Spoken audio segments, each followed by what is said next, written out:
लक्ष्य पाया कहाँ जाता है राधा? लक्ष्य तो जिया जाता है। मैं कभी तुम पर अधिकार करना नहीं चाहता, कभी तुम्हें प्राप्त करना नहीं चाहता।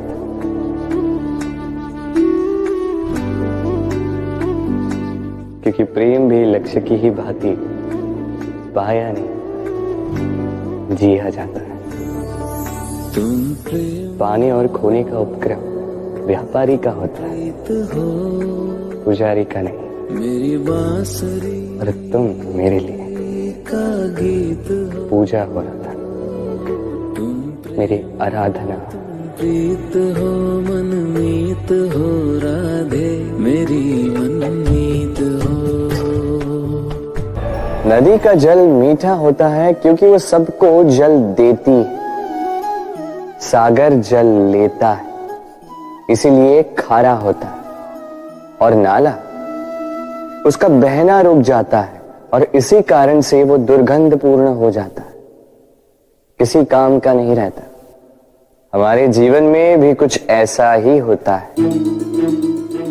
यदि नदी की भांति जीवन में कुछ देना सीखो तो जीवन में मिठास बनी रहेगी। यदि सागर की भांति बांटने के स्थान पर केवल संचय करते रहो तो मन में खटास बढ़ती रहेगी। और यदि नाले की भांति बहना छोड़ दो, कर्म करना छोड़ दो तो किसी काम के नहीं रहोगे। इसलिए बिना किसी विराम के कर्म करते रहो और जो कुछ भी आपके पास है उसे बांटना सीखो। मन प्रसन्न होकर मेरे आसपास ये वृक्ष, ये पौधे, ये पुष्प देख रहे हैं आप? है ना सुंदर? क्योंकि आपने इन्हें देखा है। इसी प्रकार जब प्रेम की बात आती है, लोग किसी का मुख स्मरण कर लेते हैं। ऐसी आंखें, वैसी मुस्कान, तिरछी भ्रूकुटी, घने केश, पर क्या यही प्रेम का अस्तित्व है? नहीं, ये उस शरीर का अस्तित्व है जिसे हमारी आंखों ने देखा और हमने स्वीकार कर लिया। परंतु प्रेम भिन्न है। प्रेम उस वायु की भांति है जो हमें दिखाई नहीं देता, किंतु वही हमें जीवन देता है।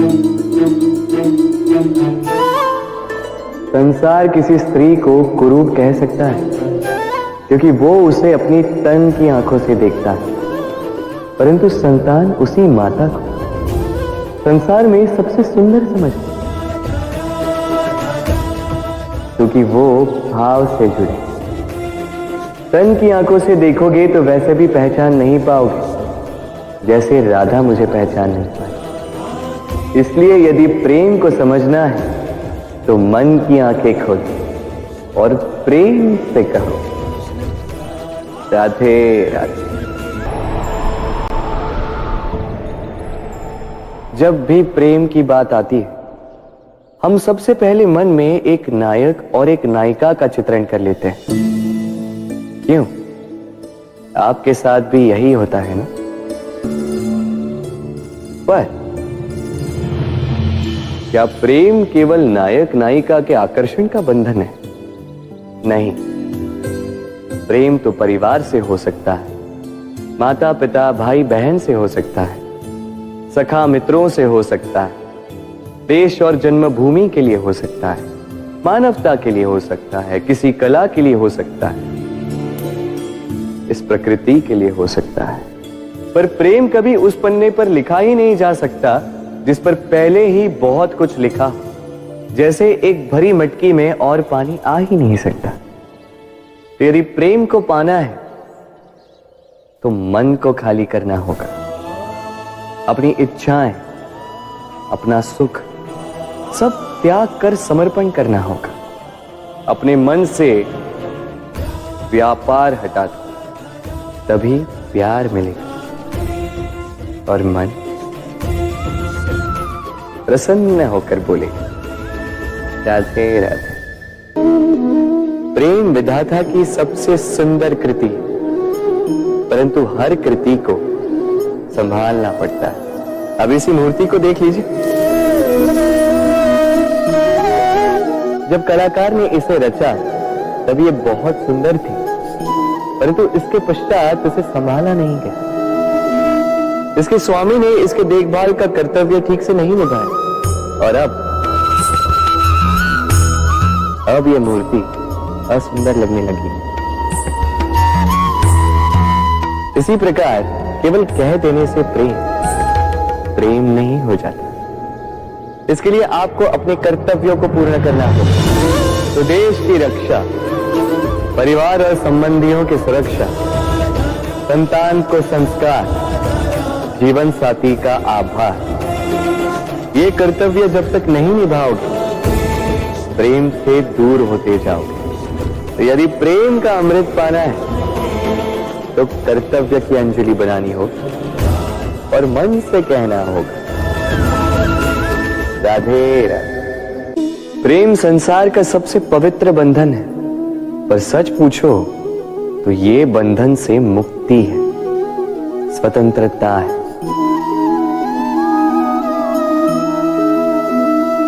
नहीं समझे? समझाता हूं। यदि कोई आपका प्रेम ठुकरा दे, यदि कोई आपका प्रेम समझ ही ना पाए तो क्या होगा? कुछ उदास हो जाएंगे, कुछ छल करके प्रेम पाना चाहेंगे, तो कुछ बलपूर्वक प्रेम पर अधिकार करना चाहेंगे। किंतु यह आवश्यक नहीं कि जिससे आप प्रेम करते हो उसे भी आपसे प्रेम, क्योंकि प्रेम कोई वस्तु नहीं है, न राज्य है, न धन जिसे आप बल से अपने वश में कर सको। प्रेम वो शक्ति है जो आपके लिए हर बंधन तोड़ सकती है, किंतु स्वयं किसी बंधन में नहीं फंसती। तो जिससे भी आप प्रेम करते हो उसे स्वतंत्र छोड़ दीजिए, क्योंकि स्वतंत्रता ही वो भाव है जो जीव को सबसे अधिक प्रिय है। प्रेम सच्चा होगा तो उसे अवश्य समझ में आए। तब तक के लिए निस्वार्थ भाव से प्रेम कीजिए, स्वार्थ हट जाएगा तो प्रेम आ ही जाएगा और मन प्रसन्न होकर बोलेगा, राधे राधे। मनुष्य का स्वभाव है कमाना, संग्रह करना, फिर चाहे वो धन हो, नाते हो, संबंध हो या हो प्रसन्नता। परंतु क्या आपने कभी सोचा है नियति ने यह संग्रह करने की प्रकृति मनुष्य में क्यों डाली? एक बीज से पौधा पनपता है, उसके भोजन से फल संग्रहित होता है। क्यों? इसलिए ताकि वृक्ष उसे स्वयं खा सके? नहीं, बल्कि इसलिए ताकि वो भूखे जीवों में बांट सके। अब आप पूछेंगे कि इसमें वृक्ष का क्या लाभ? लाभ है, क्योंकि जो बांटता है वो मिटता नहीं। जो फल ये जीव खाते हैं वो उसकी बीजों को वातावरण में बिखेर देते हैं, जिससे जन्म लेते हैं नए वृक्ष। उसकी जाति, उसका गुण, उसकी मिठास अमर हो जाती है। इसलिए स्मरण रखिएगा, अमीर होने के लिए एक एक क्षण संग्रह करना पड़ता है, किंतु अमर बनने के लिए एक एक कण बांटना पड़ता है। राधे राधे। मन बड़ी ही विचित्र कृति है ये मन। शरीर के किस अंग में बसता है कोई नहीं जानता, किंतु संपूर्ण शरीर इस मन की इच्छा साकार करने के लिए प्रयास करता रहता है। अब यदि मन कुछ खाने का करे तो व्यक्ति उसकी वनो उपवनों की इच्छा साकार करने का माध्यम ढूंढता रहता है। अब यदि मन किसी को शत्रु समझ ले तो व्यक्ति उसे नष्ट करने का हर संभव प्रयास करता है। अब यदि मन किसी से प्रेम करे तो उसकी प्रसन्नता के लिए हर सीमा लांघने के लिए सज्ज रहता है। परंतु जीवन सुखद हो इसके लिए आवश्यक है कि मन खाली हो। इस बांसुरी की भांति भीतर कुछ भी नहीं, न राग है न द्वेष, तब भी तार छेड़ने पर स्वर निकलता है। इसी प्रकार मन को भी भावनाओं से मुक्त रखना आवश्यक है। स्मरण रखिए, मन में कुछ भर के जियोगे तो मन भर के जी नहीं पाओगे। राधे राधे। एक पिता के लिए उसकी संतान उसका गर्व है, उसका अहंकार है, और संतान के लिए उसके पिता उसका आदर्श, उसकी प्रेरणा। बिना कहे पिता संतान की हर इच्छा समझ जाता है और उसे पूरी करने की चेष्टा करता है। दूसरी ओर संतान सदैव प्रयास करता है कि अपने माता पिता को गर्वित करता रहे, किंतु ये बंधन एक स्थान पे आके टूट जाता है। तब जब संतान स्वयं की इच्छा से अपना जीवन साथी चुनना चाहे। क्यों? कारण है संवाद की कमी। जब बात आती है संतान के विवाह की, तो माता पिता सोचते हैं कि इसमें संतान से क्या पूछना, हम उसके लिए कुछ अनुचित तो चाहेंगे नहीं। और संतान का यह मानना होता है कि उसका भविष्य चुनना उसका अधिकार है। दोनों आपस में दुखी रहते हैं, किंतु बात कोई नहीं करता। होना यह चाहिए कि माता पिता को उसी स्नेह के साथ संतान की इच्छा समझ लेनी चाहिए, और संतान को उसी विश्वास के साथ माता पिता को विश्वास में ले लेना चाहिए। एक बार संवाद करके देखिए, वर्तमान और भविष्य दोनों ठीक हो जाएंगे। हम में ऐसा कोई नहीं होगा जिसने वृक्षों को ना देखा, वृक्षों पे इन पक्षियों को ना देखा, इनके घोंसलों को ना देखा, इन पक्षियों को अपने छोटे छोटे बच्चों को भोजन कराते ना देखा। संसार का सबसे ममत्व वाला दृश्य होता है। चिड़िया दूर से अपनी चोंच में दाना भरकर लाती, स्वयं भोजन करने में असक्षम संतान की चोंच में डालती, स्वयं भूखी रहकर निस्वार्थ निश्चलता से। और जब संतान के पंख निकल आते हैं, वो उसे उड़ना सिखाती और उसके पश्चात उसे स्वतंत्र कर देती है अपना जीवन जीने के लिए, इस आकाश में उड़ान भरने के लिए। और हम मनुष्य क्या करते हैं? जिस संतान को हम पंछी की भांति पालते हैं, उसके पंख निकलते ही हम उसे बांध देते हैं, ये सोच के कि कहीं वो दूर उड़कर न चली जाए। ऐसा नहीं कि इस स्थिति में माता पिता को संतान से प्रेम नहीं है, अवश्य है, किंतु इसमें प्रेम पर मोह भारी पड़ जाता है, जो स्वयं अपने और संतान के भविष्य के बीच में बाधा बन जाता है। हम ये भूल जाते हैं कि हम केवल जन्मदाता हैं, भाग्य विधाता नहीं। तो जब प्रेम में मोह आ जाए तो वो प्रेम नहीं, स्वार्थ बन जाता है। इसलिए प्रेम को पास रखिए और मोह को दूर, क्योंकि जिससे प्रेम करते हैं उसका विकास नहीं रोका करते। राधे राधे। एक शब्द है जो हमें कभी कभी या कहो कई बार सुनाई देता है, स्वार्थ। वो व्यक्ति स्वार्थी है, उसने स्वार्थ में आके ये बुरा कर्म कर दिया, आदि इत्यादि। देखा जाए तो संसार स्वार्थ को पाप का मूल मानने लगा, परंतु क्या स्वार्थ सच में बुरा है? नहीं। स्वार्थ ये शब्द बना है स्व से, अर्थात स्वयं से, यानी कि जिस कार्य में केवल स्वयं का अर्थ हो, केवल स्वयं का लाभ चाप हो, वो स्वार्थ। अब प्रश्न ये उठता है कि आपका स्व क्या है? यदि आपके स्व में केवल आप हैं तो आप अवश्य स्वार्थी हैं। यदि आपके स्व में परिवार सम्मिलित है तो आप परिवार्थी हैं। यदि आपके स्व में अन्य लोग सम्मिलित हैं तो आप परोपकारती हैं, और यदि आपके स्व में ये संसार सम्मिलित है तो आप परमार्थी हैं। तो अपने स्वार्थ से दूर ना जाएं, उसका विस्तार करें। अपने अस्तित्व का विस्तार करोगे तो ये स्वार्थ स्वयं ही परमार्थ में बदल जाएगा।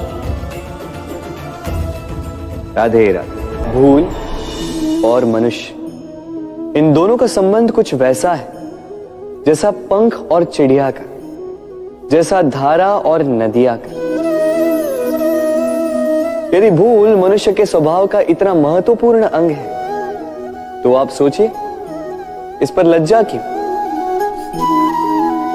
इस पर लज्जा करना ठीक है ही नहीं। वैसे देखा जाए तो भूल हमें स्वयं को और श्रेष्ठ बनाने का अवसर देती है, पहले से अच्छा प्रदर्शन करने की प्रेरणा देती है। अब कदाचित आप में से कुछ इस बात से सहमत नहीं हो, क्योंकि बहुतों की दृष्टि में भूल दोष को जन्म देती है, दोष अपराध को, और अपराध के लिए क्षमा नहीं दंड मिलना चाहिए। किंतु क्या आपने कभी सोचा है कि ऐसा क्यों होता है? क्या कारण है इसका? इसका कारण है भूल स्वीकार करने से बचना। यदि आप कोई भूल करोगे और उसे स्वीकारोगे नहीं तो वो भूल दोष में बदल जाएगी, और वो दोष अपराध। तो साहस रखिए, अपनी भूल को स्वीकार करना अपनी भूल को सुधारने की दिशा में सबसे पहला कदम होता है। और स्मरण रखिएगा, यदि कुछ अपराध है तो वो है समय पे अपनी भूल ना स्वीकार। राधे राधे। इतना सुंदर पुस्तक है, सुंदर आवरण है, सजाए हुए पृष्ठ है,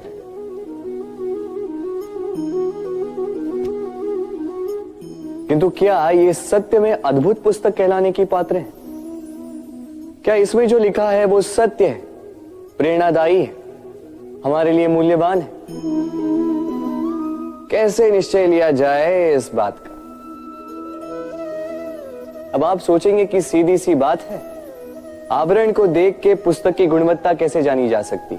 इसके लिए तो आपको उसे पढ़ना होगा, उसे समझना होगा, समय देना होगा, है ना? बिल्कुल उचित सोच रहे हैं आप। बस आश्चर्य की बात यह है कि पुस्तक के विषय में आप ये सारी बातें जानते हैं, किंतु किसी व्यक्ति के विषय में आप ये सारी बातें मन में नहीं लाते। व्यक्ति का मूल्यांकन भी उसके वस्त्रों से, उसके शारीरिक रूप से या उसकी सुंदरता से नहीं किया जा सकता। उसके लिए आपको उस व्यक्ति को पढ़ना होगा, उसे समझना होगा, उसे समय देना होगा। पर हम क्या करते हैं? पहनावे, रंग, सुंदरता को देखकर आकर्षित हो जाते हैं, उसे प्रेम समझ बैठते हैं, और आए दिन कोई ना कोई ये कहते सुनाई देता है कि उसकी प्रेम कहानी सफल नहीं हो पाई, उसे छल मिला। किंतु इसमें दोष किसी और का नहीं, स्वयं आपका है। आपने उस व्यक्ति को समय नहीं दिया, आपने उस व्यक्ति के विचार नहीं परखे। प्रेम 2 क्षण में बनने वाला पकवान नहीं है, इसका स्वाद चखने के लिए आपको जीवन भर का समय देना पड़ेगा। तो समय दीजिए, एक दूसरे के रूप से नहीं, आत्मा से जुड़ी, निश्चित ही मन प्रसन्नता से कह उठेगा, राधे राधे। मनुष्य की सोच संसार का सबसे गहन या कहो सबसे कठिन भाव है। कब क्या होने के पश्चात ये मन क्या सोच बैठेगा, ये कहना असंभव है। और यही सोच कई बार हमारे मन में हीन की भावना ले आती। हम सदा हमसे ऊपर की श्रेणी के व्यक्तियों को देखते हैं, उनके जीवन का विश्लेषण करते हैं, और फिर स्वयं को हीन समझ लेते हैं। इसके पास इतना धन है, इसके पास कितना बल है, और मेरे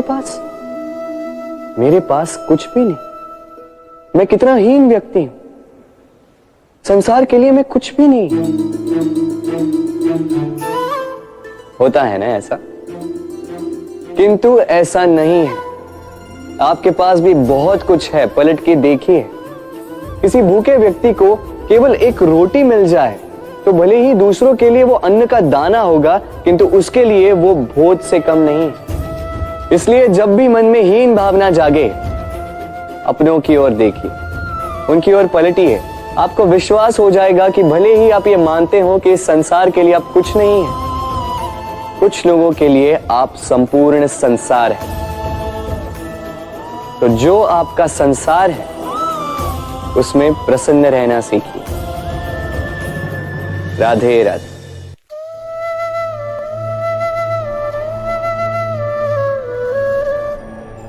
असमंजस में होंगे ना कि मैं क्या कर रहा हूं, क्या लिख रहा हूं, देखना चाहेंगे?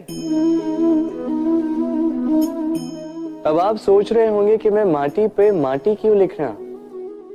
इसके पीछे एक बड़ा कारण, किंतु वो बताने से पूर्व तनिक मुझे पानी पे पानी तो लिखने दीजिए।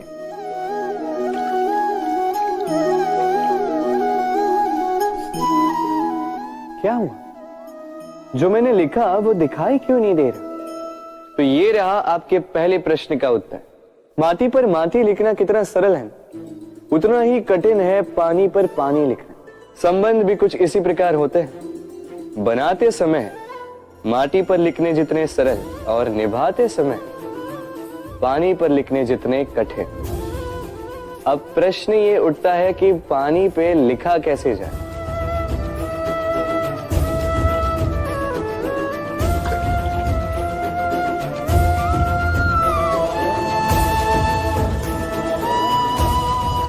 इस प्रकार ये पाषाण जल की सतह से होते हुए जल में समा गए। ठीक इसी प्रकार हमें संबंधों को भी निभाना है। इस पाषाण की भांति निष्ठा से गहराई में जाओ, संबंध कभी नहीं बिखरेंगे। राधे राधे। ग्रंथों में लिखा गया है कि यदि मनुष्य मौन रहना सीख ले तो उसकी अधिकांश समस्याएं स्वयं ही समाप्त हो जाती हैं। और सत्य में मौन में बड़ी शक्ति होती है, बड़ा बल होता है, किंतु वो बल किस काम का जो समय आने पर आपके काम ही ना आए। क्या सदा मौन रहना उचित है? नहीं। इतिहास साक्षी है। संसार में अधिक विपदाएं इसलिए आई क्योंकि समय पड़ने पर मनुष्य उसका विरोध नहीं कर पाया, मौन रह गए। यदि मौन रहना शस्त्र है तो उसका सही समय पर उपयोग करना भी आवश्यक है।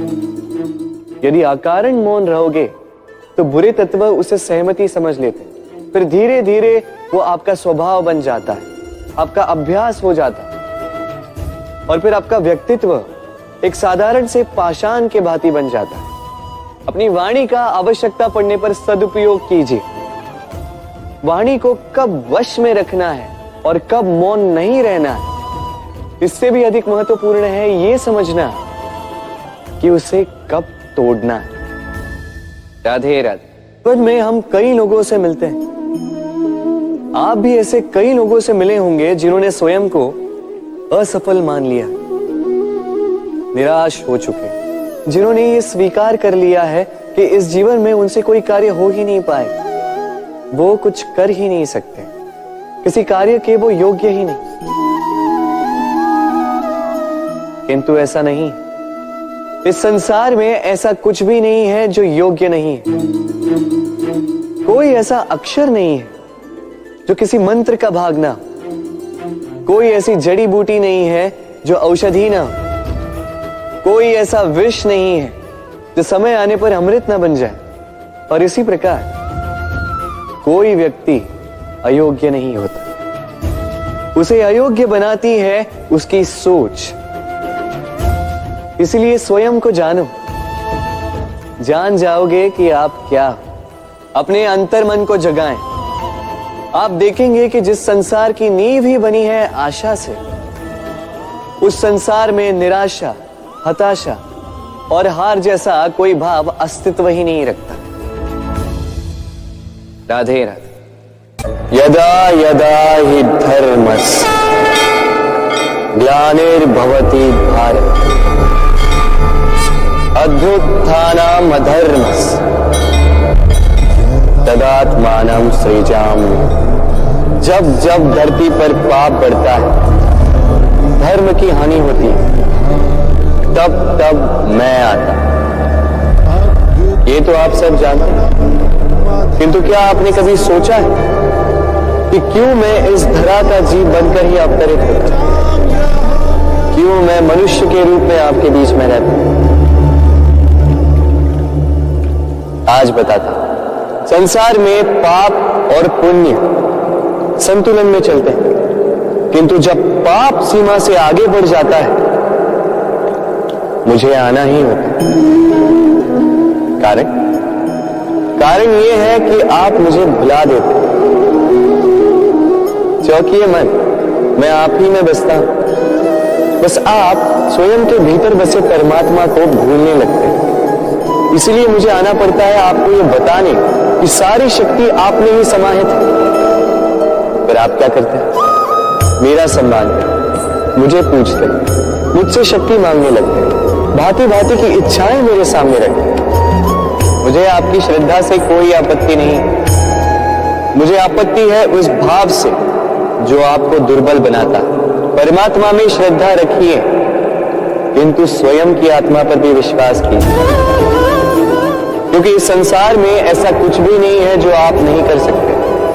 हर नर में नारायण बसते हैं और हर नारी में लक्ष्मी। तो पहचानिए अपने भीतर के नारायण और बदल दीजिए इस समय के चक्र। मुझे प्रसन्नता होगी कि मेरे अवतार लेने का वास्तविक प्रयोजन आपको समझ आए।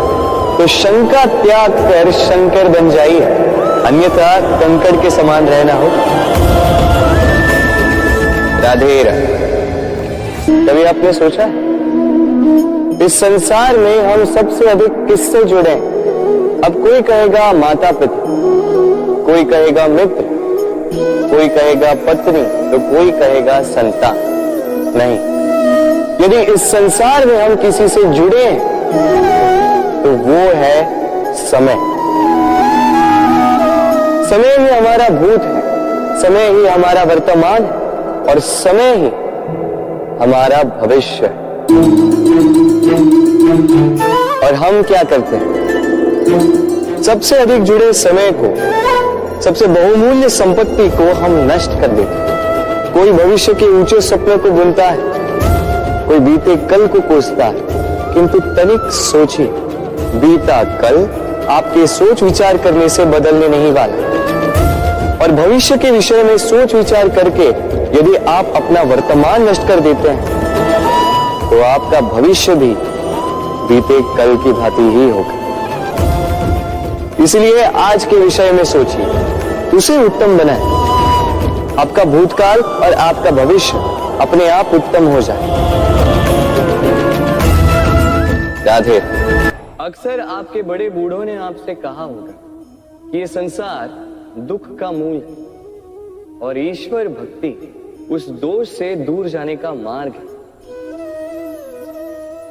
किंतु सोचिए, यदि ये संसार दुख का सागर होता तो क्या नियति आपको यहां पर जन्म लेने देती? क्या ईश्वर यहां पर अवतार लेते? जब समस्याओं पर हमारा वश नहीं चलता, हम आरोप लगाते हैं इस संसार पर। यहां के लोगों सोचते हैं कि काश मैं यहां पे आया ही ना हो। एक किसान बंजर धरती पर जाता है और अपने परिश्रम से उसे लहलहाते खेत में परिवर्तित करता है।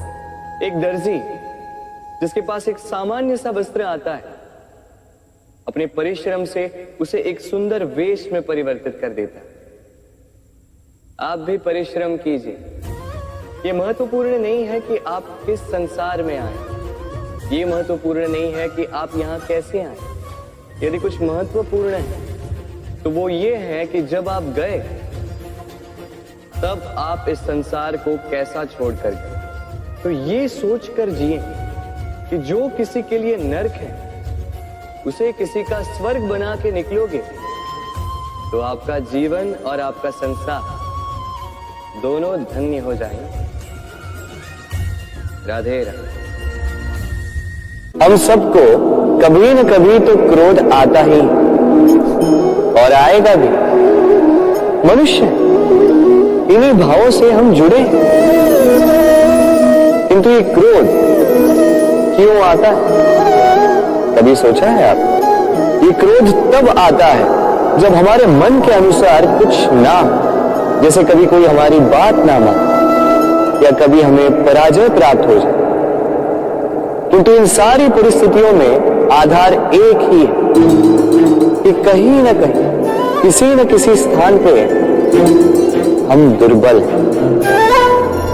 क्रोध जन्म लेता है हमारी दुर्बलता से और फिर वो हमारी सबसे बड़ी दुर्बलता बन जाता है।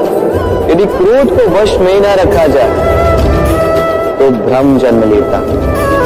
यदि भ्रम को वश में न रखा जाए तो विवेक व्याग्र होने लगता है, और यदि व्याग्रता को वश में न किया जाए तो व्यक्ति का तर्क ही नष्ट हो जाता है, सोचने समझने की शक्ति शून्य हो जाती है और फिर उस व्यक्ति का पतन हो जाता है।